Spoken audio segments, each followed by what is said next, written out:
Hey, what's going on, guys? We're back with Fatz Chats, and I'm here with Luke. How are you doing, my man? I'm sweet, dude. Thank you for having me. Thank you for coming on. I know we come from different areas to come meet in London.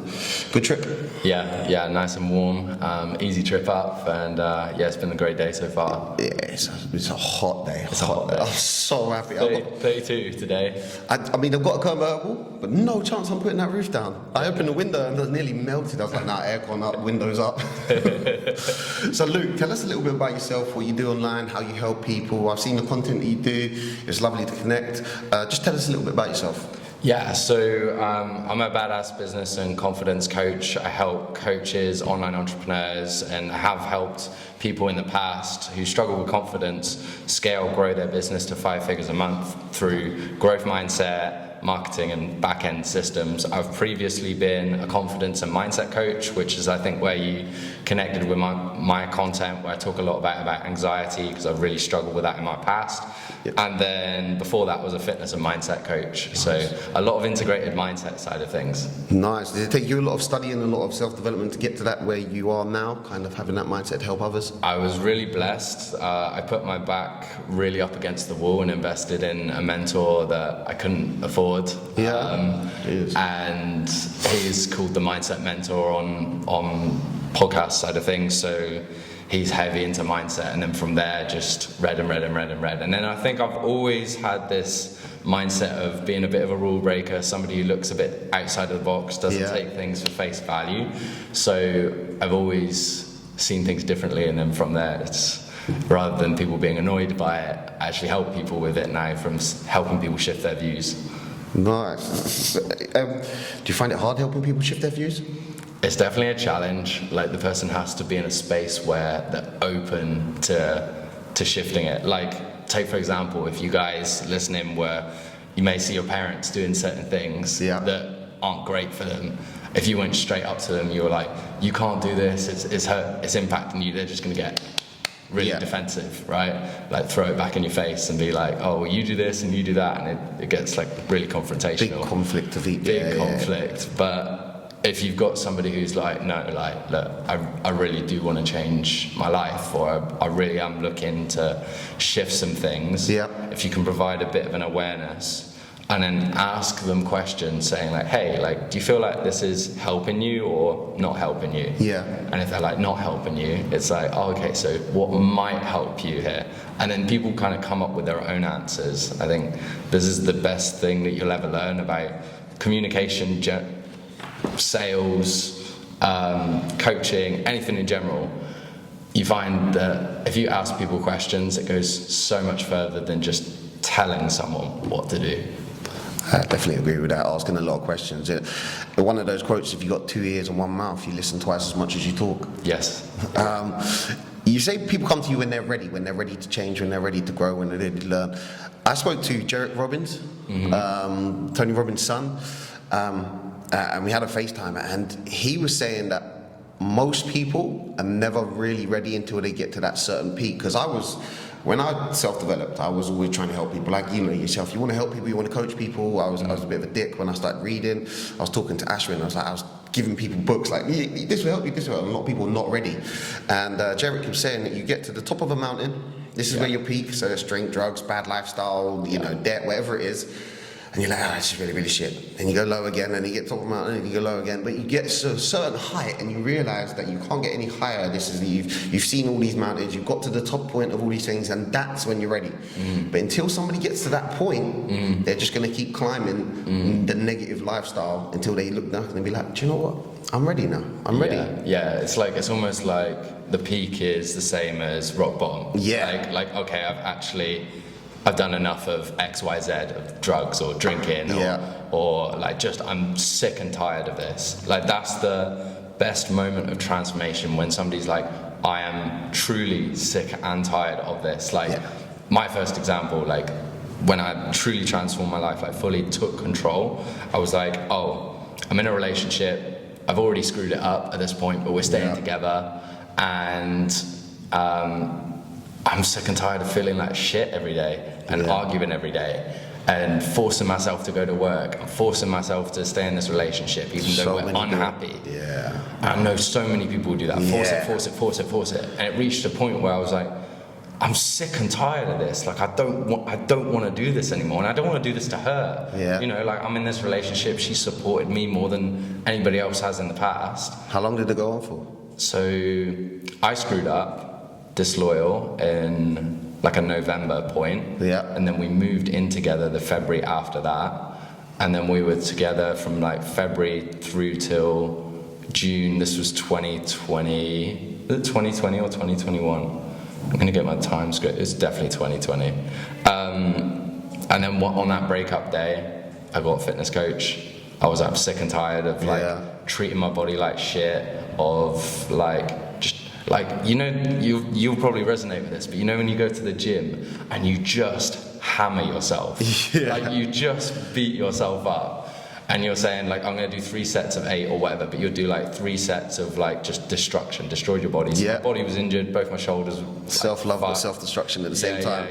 Both my shoulders were fucked, and I was like, I need to do something. Yeah. I need to do something right now. I'm sleeping like 5 hours a night, if that, doing construction work all day, and then I'd go in and have a workout, and then the relationship was just arguments. That's like everybody's like daily lifestyle. They go to work all day, they go home, they argue, but nobody leaves, nobody changes. Yeah, you like watch TV, go to bed. The mundane lifestyle that everybody complains about. Like TV, it's TV, and then it goes like phone until you go to bed. Yeah, screen, complain at work, see the missus that you're not happy with, or the relationship you're not happy with, and then go to bed, and then you wake up and do it again. Yeah, and I just got to that point, like I know a lot of people do that point of transformation where I'm like, I'm sick and tired of this. And we had the conversation, we broke up, got a fitness coach. Within 3 weeks of getting a fitness coach, I'd quit a construction job to work in music events, which was my passion. Nice. Which was like, I want to change somebody's life for one night. That was the intention. That was always the intention.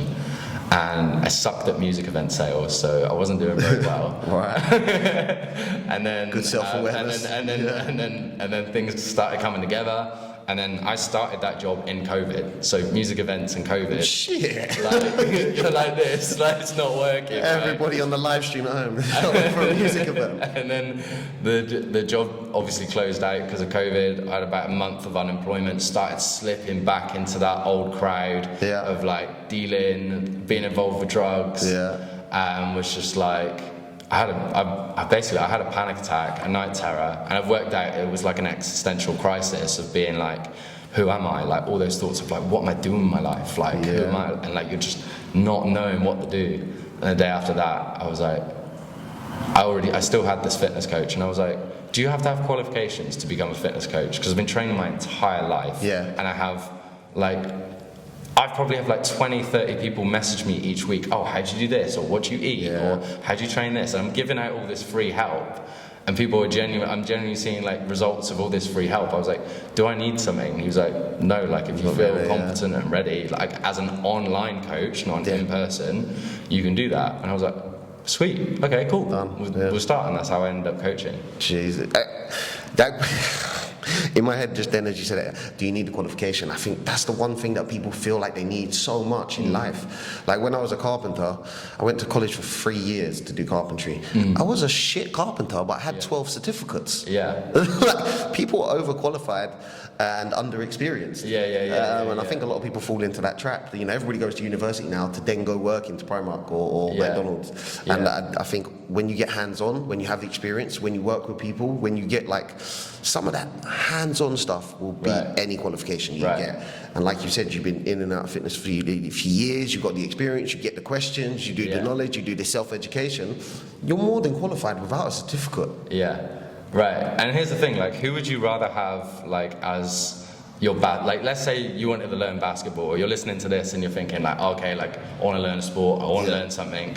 Like, who would you rather have? Would you rather have LeBron James, or would you rather have somebody who's got, like, just out of college, got, like, 15 qualifications in coaching? I'm going to go to LeBron James all day long. Like every day. Experience. He might not have any coaching qualifications, but like, I don't care. I want to go to the guy that's done it, right? Massively, and I think that's what a lot of people fall down from, you know, in life. They're like, oh, you got to get this, you got to get that. No, man, just go for it. Just do it. Like you say, if you're in the gyms usually ask for PT certificates. Yeah. But as you say, you're working at home, or if you've got your own gym, or if you're doing home workouts. Because I used to do some PT home workouts just with people at their houses. Yeah. And it was just like a bit of money on the side, just going to train people at home, because I've been training for years. And I didn't need a qualification, I didn't need a certificate, I didn't need the gym. Like it was just literally going around there. And I think when people take that leap, they're like, oh shit, I can do this. Yeah. It's totally that vibe. Like, obviously, you're going to want a surgeon or a doctor who's got their qualification. Yeah. There's certain aspects where you're going to want somebody that has gone through a board of certification. Yeah. Like, particularly if you're going to go see a psychologist, you're probably going to want somebody who's got some qualifications. But at the same time,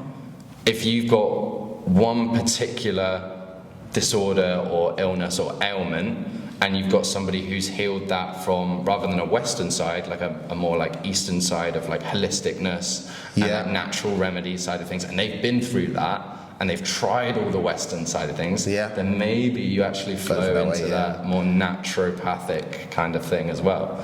So there's two sides of it. Definitely. I mean, when it comes down to like uni, I see so many uni people and see so many people getting the education or going to do it all. And I think it's great that they want to do this, but I think a lot of it's just holding on from actually doing something in life. They're like, like, I'm going uni, I'm getting drunk, I'm having a good time, plus I'm kind of staying productive because I look like I'm doing something, but then they get out of it and they got a uni certificate most of them never use. And one of the doormen said to me last night, I was working last night, and he goes, I'm going back to uni.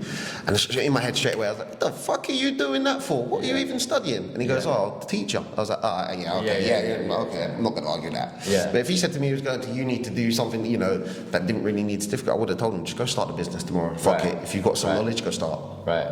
Yeah, I've got a degree in wildlife conservation. Like people are like, oh, like, so what did you do at uni? And people expecting like, oh, psychology or business admin or business management or like some form of like psychology, but nah, like I did wildlife conservation. I figured I wanted to help something. But it was just humans. It wasn't animals. I didn't get on well with humans at the time. And then uni was like the worst time for my mental health, because I was in this degree, doing this degree that I didn't like. I was in a relationship that was ridiculously toxic, which it would be when you're going out 5 times a week and doing drugs during that time as well. And then you're playing, like I was playing American football, so you're playing like collision sport where you're bashing your head every week. I felt like I had a concussion every week. Non-stop beating yourself up from all angles. There was a lot of pain, but then at the same time I held on to this fear. I've spoken to so many students who are like this as well, and you might be listening to this and think you might be in this place as well, where you stay in your degree because of like what your parents might say if you exit, or what are you actually going to do when you exit. Like the amount of people that I spoke to when I last went down for like a mate's birthday and to pick up some old stuff, and on the night out I was like, I haven't really spoken to some students. So I was like speaking to the students, I was like, so do you enjoy your course? No. Do you want to do this after you're finished? No.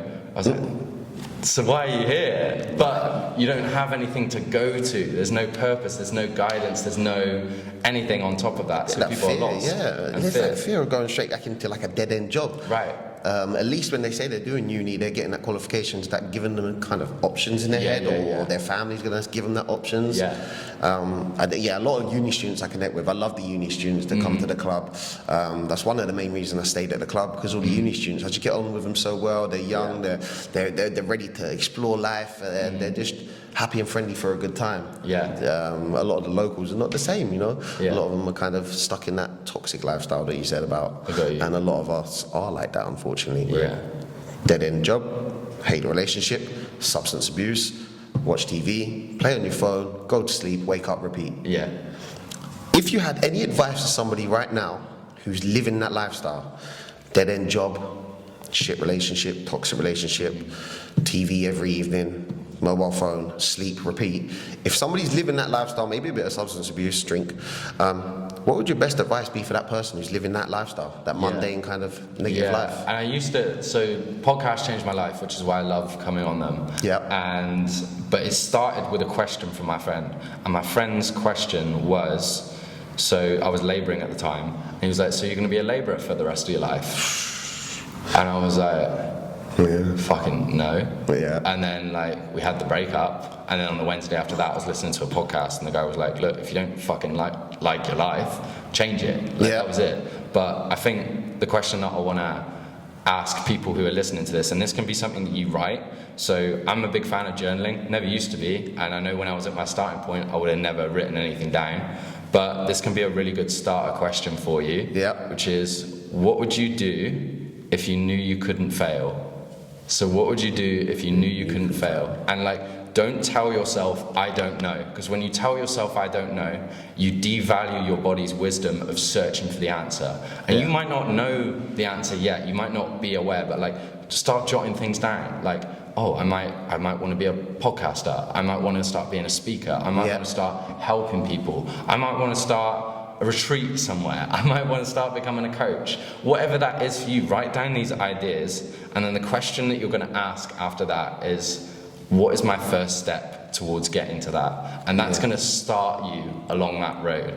This is where like I had to invest in a mentor to sort my shit out, because I had no idea what I was doing in my business. I was like, I'm going to be a coach. And I was charging people like £90 a month, which was cool, was reasonable, but people weren't committed. You know what I mean? Like, people aren't committed at £90 a month. Like, if they miss a session, it's like, it's only 90 quid. And then, like, on top of that, like, the business was a mess, so it was negative months. And then I was like, I'd spend like 12 hours making a logo, which is not the thing. It's not the thing that grows your business, but you think it's important. The same as people building a website, building social media. So yeah, for you guys that are listening, if you want to make that first step towards whatever journey that is, those 2 journaling questions: what would I do if I knew I couldn't fail? And then second of all, what might be my first step towards getting there? Love that. I love that. So do you think a lot of people come to you because they are in that toxic lifestyle, or they do want that change? How do you start off with that person? Do you ask them the 2 questions? Yeah, so there's definitely a huge variety of different people, but we always start off with trying to get a real clarity on what their goal is, because without a goal, we're just floating about life. There's no intention to go anywhere. So once we have the goal, it's then asking, okay, so what's the fears you have around it? Because the fears are what keep you inside of your comfort zone. That's what keeps you exactly where you're at. That's what keeps you in that same mundane life, drinking at the weekends, whatever that is. And that's like, it takes steps to walk out of that. Like, for me, like, when I decided I was going to be a coach, I was a coach for a bit. 3 months later, I'd done some CAT, and I was at the Bristol, what do you call it? It was when there was like loads of police riots and stuff. I was at that, and I was getting involved with stuff like that, and I was like, I took a hard moment. That was one of those moments where I was like, dude, I can't be doing this anymore. It was the same when I started my business. I was staying in like a ratchet, I wouldn't say trap house, but that's what we called it. And I was like, 2 days into starting a business, I was like, I can't be here if I'm going to be somebody who's going to help other people. Like, I can't do this. So do you think that takes away your kind of authority if you're like living the lifestyle or living the negative things, but then trying to help other people? They'll be like, well, you're kind of contradicting yourself. It's like tit for tat, because I think you can give out amazing advice. Like, I would motivational speak on my Instagram story as soon as Instagram stories were up, and it was partially, I think, to give myself a space to express myself. Like, if you guys are watching this live, like, I've got quite a lot of colourful stuff on, but I used to be like a really like play small version of myself.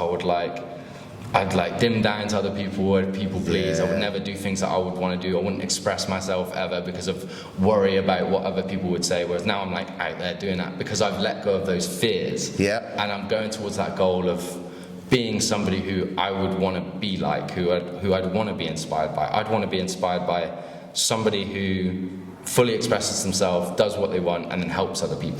So that's what I'm embodying now. But when we start with people, we get that goal, we uncover what their fears are. And here's an amazing thing about fears that other people won't tell you, but every single fear comes back down to I'm not enough. So if you're fearing judgment, you're fearing that you're not enough for somebody to accept you.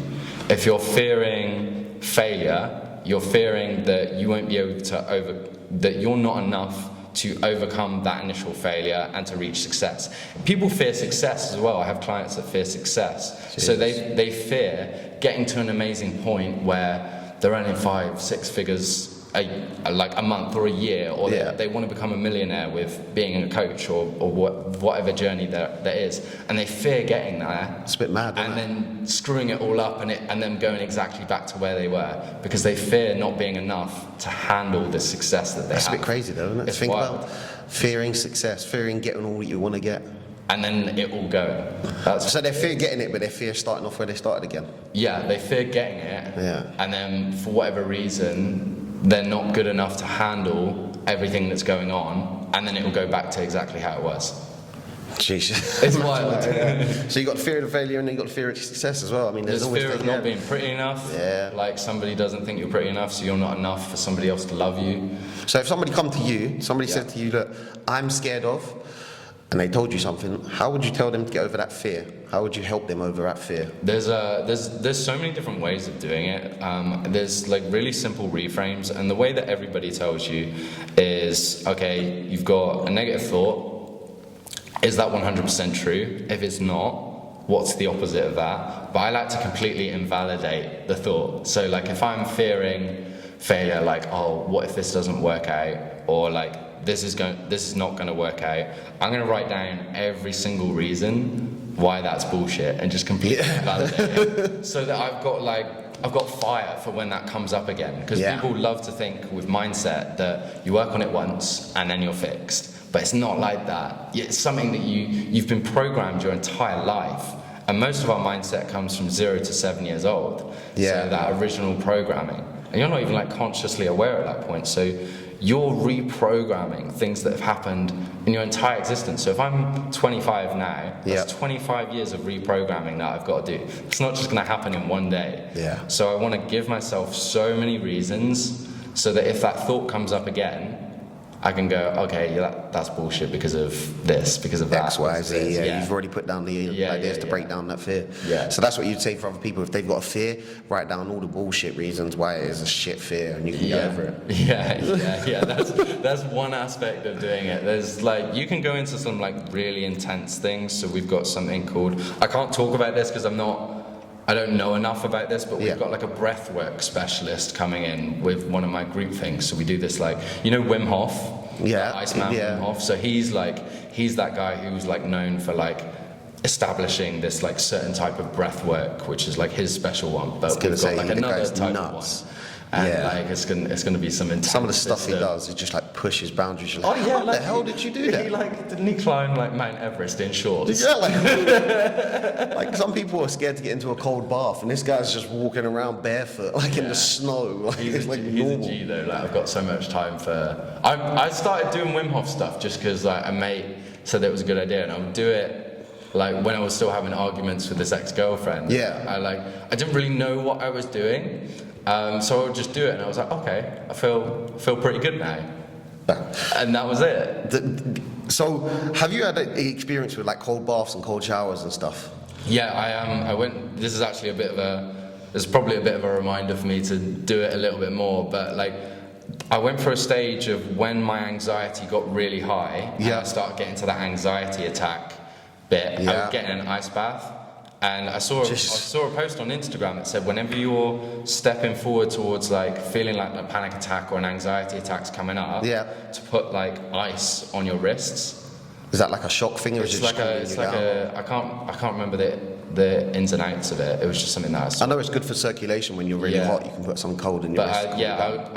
I went for a stage, like I do a lot of things on my own, and that's something that's established my confidence, because I was that person who could never be alone because my thoughts were mental. So I was like, I can't be alone, I have to be with other people. But one of the things that I started doing when I was alone, I would go for like a nature walk or like go somewhere where there was a lake, and I would want to be alone because I didn't want to like other people be around, but also because I was like, I'm gonna get in the water. Like actually do the like full on like Wim Hof stuff. So like I've done quite a lot of things where like I'll find like some cold water, like I'll look it up on Google, and then get in. Just go in it. Get in. It's like honestly, it's the biggest stress relief thing ever. It's like cold showers. I was well against. I was like, no way. Not only the fact that obviously your thing shrivels up anyway, but A friend of mine up in Scotland, he does podcasts. Really nice guy, Dean, and he just jumps in like the locks up there. He's like, yeah, we do cold water therapy, and I was like, there's no way I'm doing that, bro. But there's been a couple of times I've had an ice bath after a lot of training, like when I was doing a lot of MMA. I'd get in the ice bath because my body was beat, and it's really good for muscle. But then the other side is it's really good for your mindset. Yeah. And I was well against it. I was like, there's no way that can help my mindset. But every day now, I'm having like a cold shower. And it really does, like, once you get in there first, you're like, oh no. And then you're like, control your breathing. That's the first thing you think about. And then it really does calm you down. It is really good for your mindset. And not, obviously you go the muscle side of things, but it really is nice. After that initial shock, it really is. Like, you've controlled it, you've got hold of it. And in your head, you're kind of a little accomplishment every time you do it. And that's why I do cold shower every day now. Like in my schedule, it's like every morning, wake up, jump in a cold shower. Yeah, it's definitely me. I jumped in one this morning, and like I know in my head if it's like, oh, I'll just go in for 40 seconds. I was like, right, you're going for 60 seconds today then, because like it's that comfort zone of saying like, oh, you want to go in here, or you want to stay here, and it's saying like, no, like I've got a goal, this is the intention, and like that's the thing, like that's where it helps you with your mindset, is that like as much as your goal is motivating, you guys can get super hyped to do it initially. That first 1 or 2 days, it's super exciting. Yeah. But you're gonna get hurdles. Like, this is entrepreneurship, this is your mindset, this is your goal. Like, if it was that easy, you would have achieved it by now. So you've got to develop your mindset so that when those hurdles do come up and those negative thoughts do come up, you can either pull the pen out and write why that negative thought is complete bullshit, or you can just be resilient. Like, you can just be resilient and keep stepping forward. And that's mindset in a nutshell, is to keep stepping forward, really. Massively, you got to keep stepping forward. But I think, like you just said, you got to put a goal down, you got to put a plan down, you got to do that. And I was talking to Ashwin, and he was like, most people will aim so low that they hit it, and then they'll feel like a failure in life anyway, because they've aimed low and they hit that. Yeah. And he was like, you got to put a goal down and then go way beyond that. You got to have something that scares you. You got to have something that's going to be pushing you way past. And you get that with a lot of your clients. They come to you and be like, I want life change. They'll give you a goal and you're like, right, not that one. Next one. Yeah, we did this actually a couple of weeks back. We did like action plans for 2024, which was just something which was an embodiment of a thing that my coach had taught me. And one of the first things that we did with the goal was saying, okay, what your goal is, like, we want you to write that out. If it doesn't scare you, if you don't have thoughts where it's like, oh, I don't know, or if I don't know if I should do this, like, it's not big enough. It's straight up just not big enough. It has got to terrify you. Like, for example, like, this is something that I'll share, is when I went to like this mastermind event, which is just like a really immersive experience for like 3 days. And I broke the bank to get there. But that's Seems like that's a side story. I've done this a lot. This is a side story.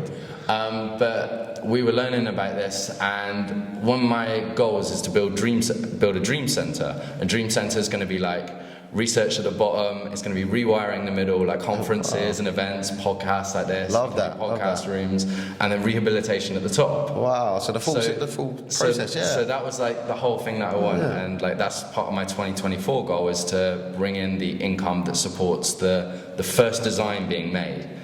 And my mentor was like, it's not big enough.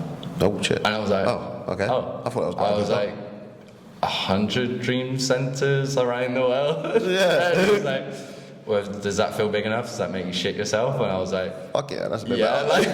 That's so beyond what I was thinking. I was thinking, one dream center, I'm gonna have to get like millions together. I'm gonna have to get investors together. I'm gonna have to speak to people, land permissions. Like, I've worked in construction, so I know how long like this type of thing takes. And then for him to go, that's not big enough. Oh, fuck. That's like that moment when you're like, shit, this is why you're there. Yeah, I love that. And this is why I'm here, because I'm only thinking about this space and you're thinking about this space. Yeah. But you've given me that opportunity to say, hey, do you think that that's big enough? Like, does that scare you? That's why it's good to have mentors, because they're like your friends in the gym. They're going to get that extra rep out of you. They're going to push you forward. They're going to be your accountability partner. Yeah. And I love that. I love that it made you go from 1 to 100. Man, it was like 1 to 1,000. I was like, oh my goodness. So you with your dream center. Yeah. So your dream center. I love the idea. Yeah. I love the idea of 1. Now that you're talking about 100, I love that idea more. What came up with this idea? So the intention behind it was I've got a long-term goal of eradicating UK homelessness, and the way that this came up was I found a figure that said that the UK government, unfortunately, wasted 13 billion on PPE, and the UK charity Crisis worked out that under the plan that they'd formulated, it would be 10 billion to eradicate UK homelessness. Oh, so we've got 3 billion left. So we all could have already done that. Yeah.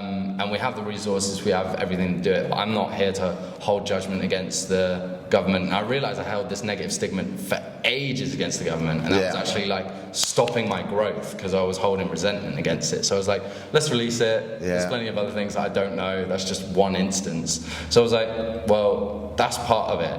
And I was like, also, I want to really like give people who have that more expansive mind beyond wanting to do the 9 to 5 and stay in their town and trade. And I'm not saying that that's a bad thing. Like, if that is what makes you happy, cool. If you're like somebody like me who really struggled in school because I had all these amazing ideas floating, and it's this really cool book that if you're into business, it's going to really help you, but it helps you understand this concept. So there's this book called Rocket Fuel, and they talk about people being visionaries or integrators. Yeah. So an integrator is really good at doing things, really good at fixing things, admin, back-end stuff. Yep. And they say only 5% of people are true integrators. But the problem is, when I looked at the school system, I was like, everybody's being taught to work for somebody else. Yeah. So I was like, everybody's being set up to work as an integrator, but not everybody's an integrator. I was like, when there's like a little scaling thing that says like, you do like these little tests, it's got like 1 to 5, and it tells you on your score, like if you're a certain number on visionary and a certain number out of integrator out of 100. Yeah. I think I'm like 80-40 visionary. Oh, geez. So like. So good. It sounds like a really good book. It's a sick book. What's the book again? Rocket Fuel. Rocket Fuel. It's by like Gino Wickman and somebody else, and so like I'm a visionary. So like I've got all these amazing ideas, but I struggle to put it into play. That's where an integrator comes in. So it's about having the two together. Like that's the point. Like Walt Disney. Yeah. He actually had a brother called. Oh, this is gonna bug me. He had a brother who did all the back end stuff. But Walt Disney was the face of it. Yeah. Henry Ford was the visionary, and then he had like somebody else he worked with who was the integrator. So it's like having like a kitchen. You have the chefs who are the back, and then you have the waiters and front of house who handle the front. That's nuts. So I didn't know Walt Disney had a brother. I did hear a story on Henry Ford. He was getting loads of negative feedback from tabloids saying he wasn't a smart person, he couldn't do things, and he was running this multi-billion or multi-million pound company back then. And he invited them all in. And he said, ask me any question that you want. And when he invited them all in, he had not mobile phones, but he had phones on his desk. And they was like, well, okay. So they asked him questions. And he picked up the phone and asked the people that he had on his books. And he don't have to be that, that amazing kind of intellect. As long as you've got people working for you, people you've got contacts with, you can answer any question because you put yourself in that status. You've got the resources and the people around you to accomplish or achieve anything. Yeah. And he was probably one of those innovators that had those people behind him, what was the other one? Not the innovators. So he had innovators. He had the integrator. That's the integrators, yeah. So he's the visionary, and that's what I would say to like you guys like who have a big dream. Like, don't think you have to do it by yourself. Like I was saying to you earlier, like I've got an assistant, and I've had 4 team members work for me at some point. Yeah. Like even simple things, like I've got a bookkeeper for my accounts. Yeah. Because I'm shit with the finances. That's her thing. Yeah. She does that. So, like, I'm gonna give the things to the people that are really good at it. Like, for example, like my assistant, like if she's listening to this, Steffi, I love you. Like, I couldn't run the business without her. And the same goes on for you guys who have a big dream. Like, you don't have to do it all by yourself. You may have to, at the start of the journey. You may have to wear 20 different hats. Yeah. And that's okay. Like and I say this to everyone, there is going to be a grind stage, and that's going to be that nitty gritty, and you're going to learn the skills that are going to help you teach that to somebody else. And then when you can hire somebody else to do things for you, whether that's a podcast editor, whether that's a graphic designer, like I said to you, 12 hours doing a logo. I could have paid somebody on Fiverr who knew what they were doing, a tenner. To do the logo, which is what I ended up doing after like 3 days of doing the work. I'm telling you, that's why I used to go wrong as well. So you think about the little stuff, you're like, I'm going to be so things. big as a company because I've got this great, like, nobody cares. Nobody cares about the name. The point is, like, you've got to build a team. You've got to build some people to support you, and like... So delegating these things, Yeah, like, it's like having, like, think of your dream and you've got, okay, like if I want to build this dream center, what, you think that I'm going to build the thing myself? Like, no, like I'm going to get a building company in to do. But so many people think that they have to build their entire dream by themselves. So it's okay to have a big dream, but realize that that big dream will take people to construct it. Yeah, and I think this comes from school where, like, we're taught you can't ask questions to your mates. You have to do everything yourself. No. So, like, we live in information society. It was so crazy. I was talking to Astrid, and it's like you can do anything online now. Yeah, and I think honestly, like, just having the mindset, like my mate Steven, he's just a sick guy. He's a great guy. And one of the things that he's manifesting at the moment, and by manifestation, what I mean by that is he sets an intention of his goal, and then he speaks it every day. So one of the things that he speaks every single day is something along the lines of, I am bringing people towards me who are going to help build what I want to build. Yeah. So, like, he brings that into his awareness. He's speaking that. And what that does, so you guys understand, is there's something called your reticular activating system. Yeah. And what that is let's say you want to buy a red Audi A4. Yeah. As soon as you make that decision to buy a red Audi A4, you start seeing red Audi A4s everywhere you go.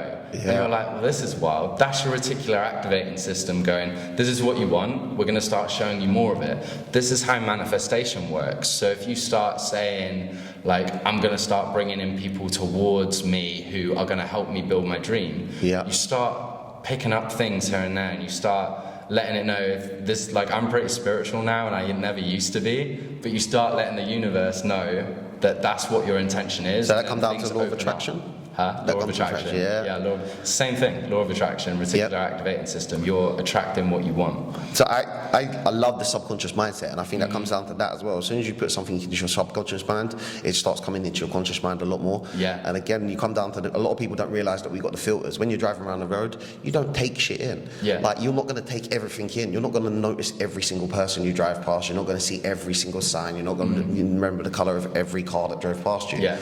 But like you said, as soon as it comes into your conscious mind, or the reticular activating system, as soon as that's there, you'll see everything that you want to see. It's an awesome space to be in. And the way I like to look at it is, like, if you look at your subconscious mind as being that thing that we talked about earlier, that you're programmed at, and you've got like 3 levels, and this is something one of my mentors taught me, so I'm not going to act like this is my own. But let's say your subconscious thermometer is set at 70, and you're aiming to go at 72. So you do everything in your power to get to 72. You start bumping up, What will happen is you start doing 68 activities, like self-sabotaging. Like I said, like when I started doing the coaching thing, I was getting involved with things, I started moving forward in my life. I did a 68 activity, got involved with police riots, like doing drugs.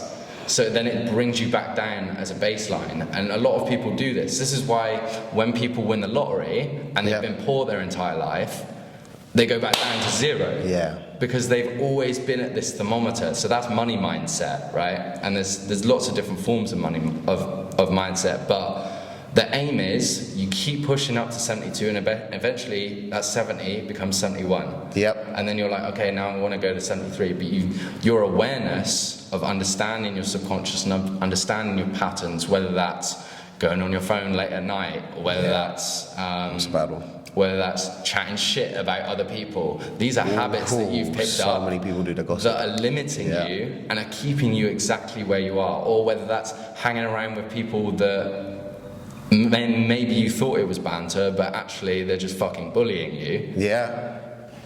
I think That's a lot of people are in that. Keep you there. You say a lot of people, I like that because a lot of people do feel like it's banter, and I felt like it for years. Hung around with people who would bring me down, I'd bring them down, and at the end of it, you're like, oh fuck, we're not actually pushing each other forward at all. No, zero. But a lot of people they rub it off as banter, they rub it off as it is what it is. Yeah. Like, the idea of calling somebody your friend who then holds you back, treats you like shit, right, and then tells you to fuck up your own life, but they're your mate, that's crazy to me. I mean, for years I was doing drugs and drinking, and I was hanging around with people who would help me fuck up relationships. They would help me, don't go to work, you don't need to go to work, you need to go to work. Just come out, it's going to be a fun night. You've had a fun night for the last 3 years in a row. It's going to be exactly the same, with the same cocaine, the same ecstasy, and the same drink, going to the same places, seeing the same people, and probably fucking the same person. But they're saying to you, don't go to work, don't earn that money, don't chase a career, don't do the good thing, come and have the same night out you've had for the last 3 years. And I think that mindset that is holding a lot of people back, because they're calling people friends who are definitely not their fucking friend. And it's sad, you know, because when you step outside of your group, it can be lonely. Like, I've had to embrace loneliness as an entrepreneur, and I've realized my entire life I've jumped friendship group to friendship group, so I never really had that friendship group anyway. But what I've noticed is when I did stay in these groups, people will say things like that, or like, who are you to coach, or like, who are you to do that thing, or like, oh, as if you could do that, or you say that and they start laughing. People do that because it makes them feel insecure. So like, I mean, have some, I wouldn't say have some like power in your mind, but like have in your mind that people are saying things because they wouldn't do that thing. They wouldn't step outside of their comfort zone. Or what can happen is, like, your parents might say things, and they're saying it out of love, but they're saying it out of their own fears. So they maybe are worried about you failing and don't want you to try and fail, because maybe they've tried and failed in the past. What we got to realize is that, like, hey, like, I can still love this person if this is somebody that's close to you. I can still love you, and I can still respect that you say that, but respect that that's your opinion, and I'm gonna do this thing anyway. I seen a quote the other day, and it relates a lot to that, and it was saying that no matter how much you change in life, no matter how positive you are, no matter how much you change your life, your friend, your family, somebody close to you will never see you in that new light, because they always want to view you in the time in your life that they had the most power over you. And I was like, fuck! Damn. That is true. They don't want to see you doing well. They want to see you doing well, but never better than them. They want to see you doing okay, but as soon as you're doing better than them, they start getting resentment, bitter, angry. And I think a lot of people are like that. They're never going to see you as that successful person, because they always see you as that person that did drugs with them, or that person that used to, you know, do robberies with them, or that person. And I think a lot of people still try and hold on to that with myself. They're like that. Are you still doing? One geezer said to me the other day, I go to the gym with him. You know, love him a lot. We've done a lot of crime together. And I was sitting in my car and I was replying to one of the TikToks, doing a TikTok. And I got out of the car and he goes, "You still doing that stupid TikTok thing?"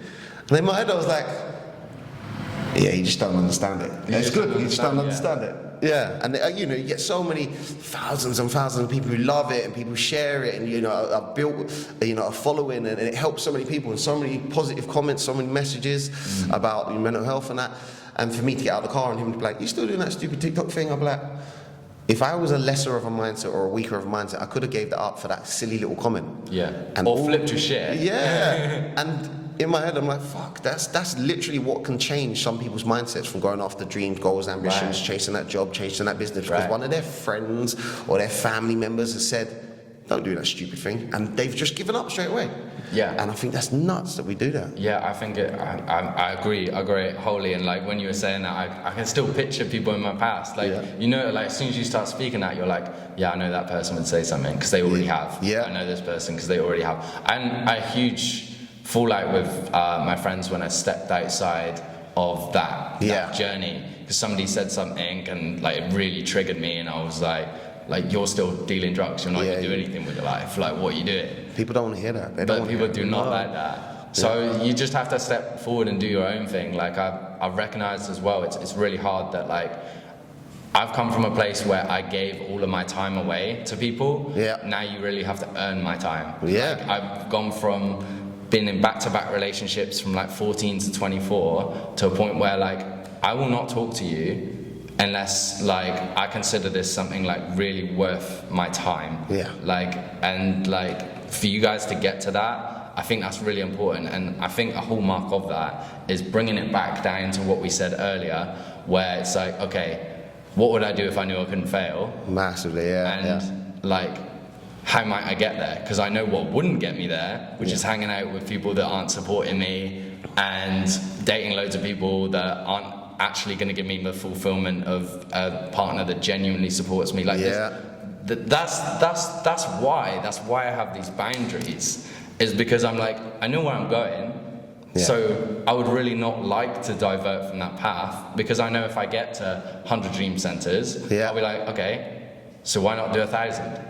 Boom. Like, you know what I mean? Like, I know anything that pulls away from that, pulls away from the big dream. Yeah. And I think a lot of people do that. They're going from that relationship to that mundane lifestyle, to the mundane lifestyle, to the mundane friendship. It's nice that you've got self-awareness and value for your time, where a lot of people don't.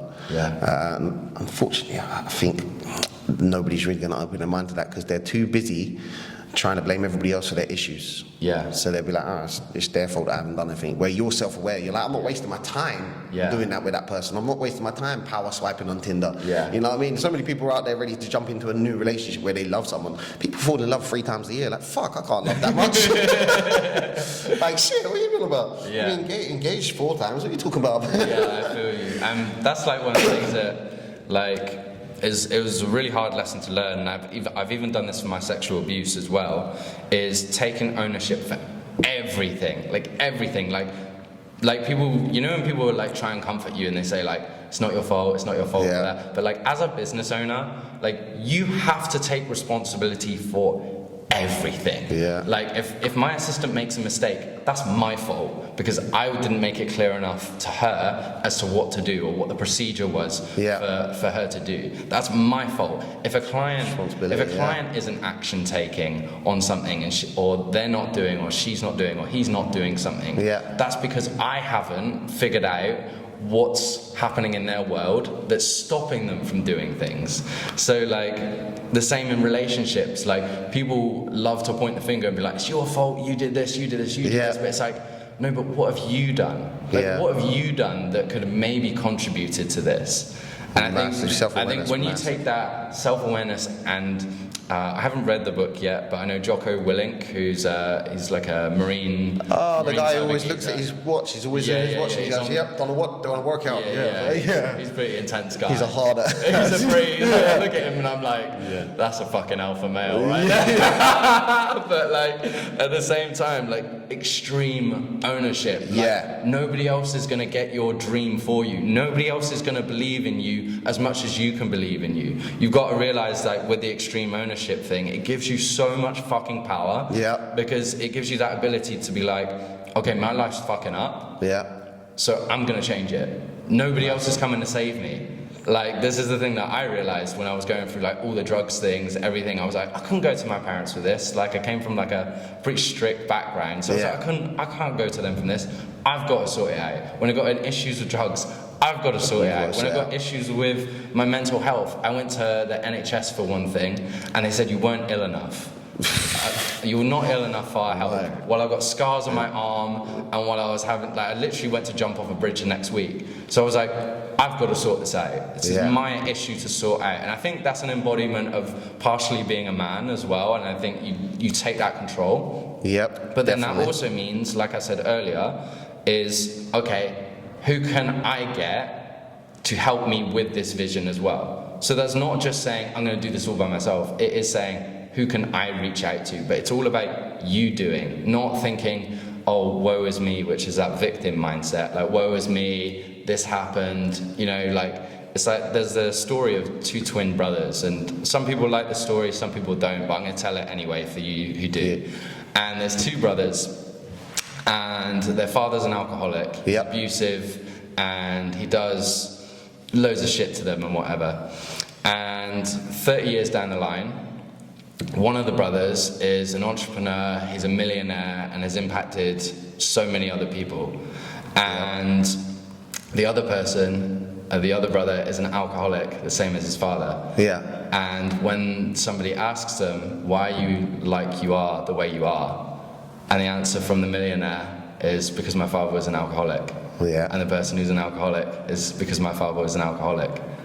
So both have taken different ways of their journey, but one has said victim mindset of saying like, oh, that's that, and that's the reason why I'm like this. And the other person's taken like, oh, that's that, so I'm gonna fix it. It's a powerful way of seeing it. Powerful way. It's a good story. Yeah, very good story. So coming back to that story. Yeah. The person who decided to become the alcoholic. So a lot of people will blame their downfalls on something negative that happened in their life, and for years that's what I did.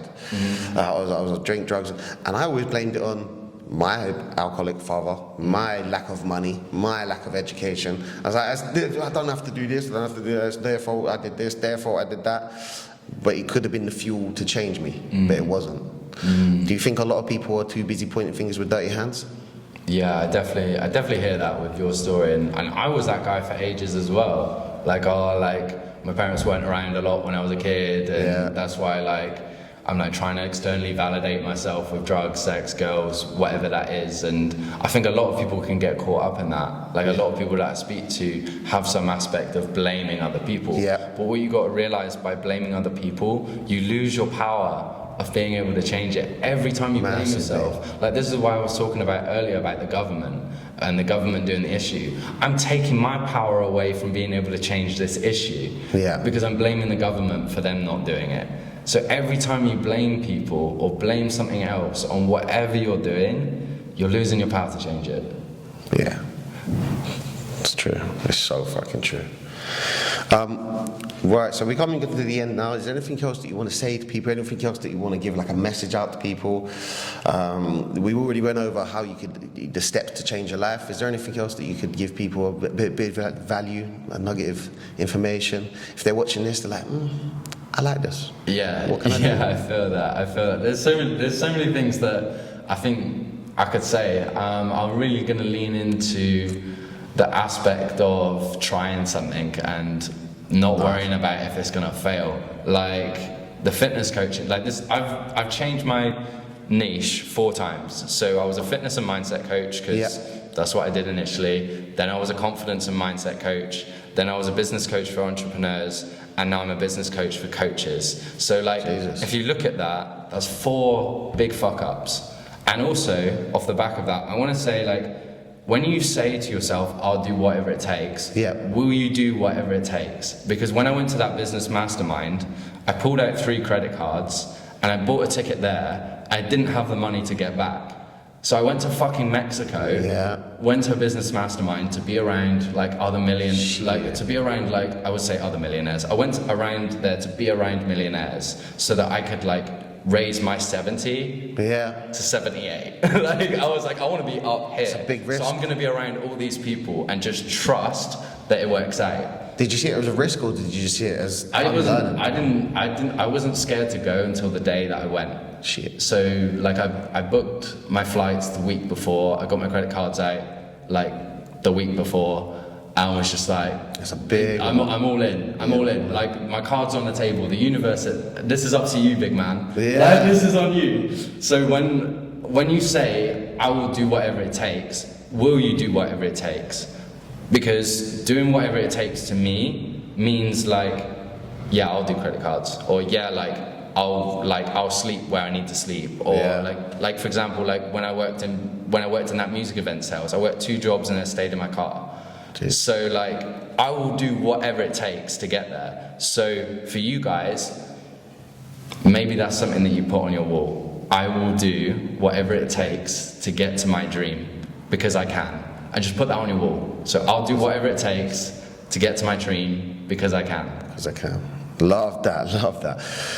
Thank you very much for coming on. Where can they find you? Where can they find you online? Yeah, so Instagram is @IamLukeAnning. I've just changed it, so I have to make sure that we got it right. I've got a podcast called The Happy Positive Energy Game. We talk about entrepreneurship, we talk about mindset, happiness, love, fears, anxiety, mindset, loads of stuff.